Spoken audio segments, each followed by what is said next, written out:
Humans are putting increasing pressure on the planet at the same time that we need nature's life support systems more than ever.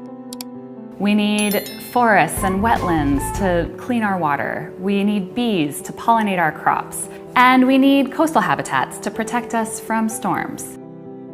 So we need information about how nature benefits people if we're going to confront some of these global challenges. And we need it in this increasingly globalized world at a global extent. The problem is that these benefits happen at really local scales. You know, a bee buzzing through the forest on its way to a farm field, or water trickling over the land on its way to a river. Models until now have been run at a global scale very coarsely.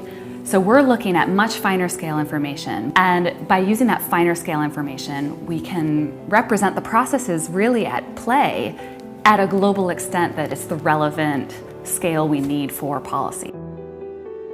Now, thanks to rapid advances in satellite data availability and computer processing capabilities, we're able to put together wall-to-wall, comprehensive, integrated maps of ecosystem services at this fine scale, but at the global extent. We looked at where nature contributes the most to people currently and where people need that nature the most.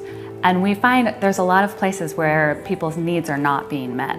And in fact, that's likely to increase in the future under a number of scenarios.